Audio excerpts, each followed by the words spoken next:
أنا سميرة من الدار البيضاء، مقيمة في مالطا. أريد نعاود على المشاكل تاع الجالية المغربي اللي تعيش هنايا، وأنا وحدة منهم. وأنا نخدم في المدرسة الإسلامية مريم البتول، وناخذ حساب الموتى المسلمين هنا اللي في مالطا. ولكن المشكلة اللي عندنا هنا في مالطا، ما تنتكرفسوا بزاف بالنسبه للباسبور.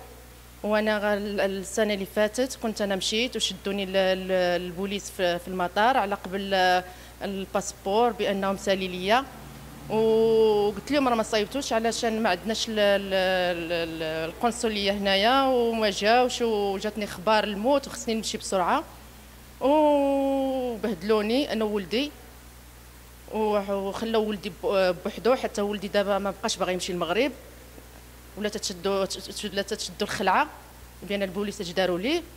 ومن بعد جاو خوتي، جاو العائله، ضمنوني ودخلت الناس باش خرجت انايا. وفاش بغيت نرجع لنفس المشكل، بغيت نصوب الباسبور في المغرب، قالوا لي ضروري الموافقه ديال الاب. وبعث لي الموافقه ديال الاب من هنا من وزاره الداخليه، وبان السفاره ما عندناش، ما قدرش راجلي يسافر بالنسبه للشغل ديالو، بالنسبه بانه كان مريض. ومن بعد ما تقبلوهاش مي باش يصوبوا لي الباسبور. نفس الشيء فاش بغيت نرجع ما خلاوش ولدي يخرج. ومن بعد بديت نطلب، بديت نبكي، دخلوا شي ناس، عاد خرجت. ودابا انا ما تنقدرش نسافر، جاتني شحال من مره تجيني اخبار الموت، ما تنقدرش نسافر. وباش يجيو صحاب السفاره ديال الطاليين باش يجوا عندنا هنايا، خصهم تيتجمعوا الناس بزاف، تيكونوا باسبورات بزاف، خصهم هادي. وتنتمنى باش الناس المسؤولين اللي في المغرب باش يحاولوا يتدخلوا، بان راه نتوما ناسين الجاليه المغربيه كلها اللي في مالطا، راكم ناسينها. تنشوف حتى في المغرب تلفزيون في المغرب الجاريه هكا يجبدوا الجاريه، هي في فرنسا، هي في الطاليان، هي في السباليون، هي هنا، وعمرهم ما جبدوا الجاريه المغربيه اللي في مالطا. معمرو ما جبدوهم. ومع الاسف انا بغيتهم يجوا هنايا ويشوفوا المغربيات هنايا مكرفسين هنايا. القانون يعني بالنسبه للمغربيات بحال نحن نقولوا بالدارجه ديالنا حنايا، عايشين بحال عيش الزبل هنايا يعني. وبالنسبه للدنيا يعني تدير مجهودها وما لقاش مساعده، يعني تحاول هكا وهكا، يعني بعد خطره تنلوموا عليها، هي تقول لنا انا راه تندير جهدي، ما تلقاش المساعده.